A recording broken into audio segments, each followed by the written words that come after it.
Lakini kubwa zaidi, nipende tu kuasisitiza kwamba tuna imani kubwa na taasisi hii ya LITA katika kutransform sekta ya mifugo. Ndio mkono wa wizara katika kutoa mafunzo na kuwafikia jamii, kuwapa teknolojia muhimu zinazobuniwa, kuwafikishia ujuzi wa kuweza kufuga kwa tija na kwa faida na kibiashara. Wizara ina ajenda ya kutransform ufugaji. Huo ndio mkakati mkubwa wa wizara, kuitransform sekta ya ufugaji kutoka pale ilipo sasa na kwenda kwenye ufugaji wa kibiashara.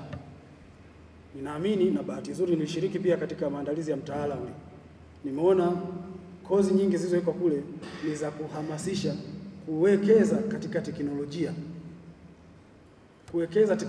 kuingiza au kuinstill teknolojia mpya katika vichwa vya wafugaji, katika vichwa vya watoto wa jamii za kifugaji, ili wakaweze kufuga sasa kibiashara. Tuondoke katika ufugaji huu wa asili ambao una tija ndogo kwa makundi makubwa ya mifugo, twende kwenye kufuga mifugo michache lakini kupata tija kubwa. Kwa hiyo mna kazi kubwa ya kufanya LITA kwa ujumla wenu, kuhakikisha kwamba mafunzo haya ambayo mnayatoa yanaendana na wakati, pia yanaendana na mabadiliko ya teknolojia. Niwaase baraza pamoja na management kuendelea kuzingatia sheria, taratibu na kanuni za utumishi wa umma, lakini na taratibu na miongozo ya kiserikali katika masuala haya ya mipango na utekelezaji wa shughuli za serikali. Mnalo jukumu kubwa la kuhakikisha kwamba mambo yanakwenda kama mnavyopanga leo. Tusiishie kwenye kujadili mipango. Vile vikao vingine vinavyokuja tunajadili utekelezaji. Kwa hiyo niwaombe sana, wakati wa kupima, wakati wa vikao vinavyofuata baada ya hivi vya mipango, pia tukajipime tumetekeleza kwa kiwango gani yale ambayo tumeyapitisha kwenye mipango yetu. Kama tutaishia kupanga tu na hatushiriki kwenye kupima, na hili mwenyekiti nitoe rai tu kwamba ni vizuri tusiishie kikao kimoja cha baraza ambacho kinakuja kupima tu, kinaweka mipango tu, lakini tupate vikao vingine ili tukapime pia utekelezaji wa mipango hii ambayo tunaipitisha leo. Ninatambua tunatakiwa tufanye kikao zaidi ya kimoja. Kwa hiyo ni vizuri management mkajipanga na kuhakikisha kwamba angalau wajumbe wanapata fursa pia ya kujadili utekelezaji, kupima utekelezaji, sio kuishia kwenye kupanga tu. Kadri tunavyotekeleza, kama kuna changamoto pia tuzione ni namna gani tunazipatia ufumbuzi wakati wa utekelezaji wa mipango hii. Mkutano wa 12 wa Baraza Kuu la Wafanyakazi wa LITA. LITA ina jukumu kubwa la kutoa mafunzo kwa wataalamu lakini pia kwa wafugaji hapa nchini.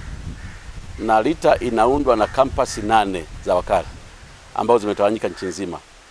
Kwa baraza hili kuu linaundwa na wajumbe kutoka kampasi zote 8, na kila kampasi ina wajumbe 4 ambao wanawakilisha wafanyakazi kutoka kwenye kila kampasi. Kwa ujumla tuna wajumbe karibu 60 ambao wako hapa kwa ajili ya kujadili. Kwanza tunajadili taarifa ya utekelezaji ya mwaka, utekelezaji wa mpango ambao tulikuwa tumeupitisha toka mwaka jana, ambao ulitoka na kikao cha 11 cha Baraza Kuu la Wafanyakazi. Lakini pia tutapitia bajeti ya wakala kwa ajili ya mwaka 2025-2026. Kwa hiyo tumekutana hapa Dodoma, tumepata nasaha kubwa kutoka kwa mgeni wetu rasmi ambaye ni Katibu Mkuu aliyewakilishwa na Mkurugenzi wa Rasilimali Watu na Utawala kutoka Wizara ya Mifugo na Uvuvi. Lakini lengo letu ni kwamba tushirikishane kwa ajili ya kupitia mipango ambayo tumeipanga kwa mwaka ujao wa fedha, alafu tujadiliane, tukubaliane kwamba kila mmoja anaenda kufanya nini katika eneo lake la kazi. Na pia kutokana na saa za mgeni rasmi, tumeaswa sana kuzingatia maadili ya utumishi wa umma na utawala bora. Na kikubwa alichotuasa ni kuendelea kuwajibika, lakini pia kuendelea kutekeleza majukumu ambayo tumepewa na serikali kama wakala, lakini pia kuendelea kuwa watii kwa serikali hii ambayo iko madarakani, pamoja na kuchapa kazi.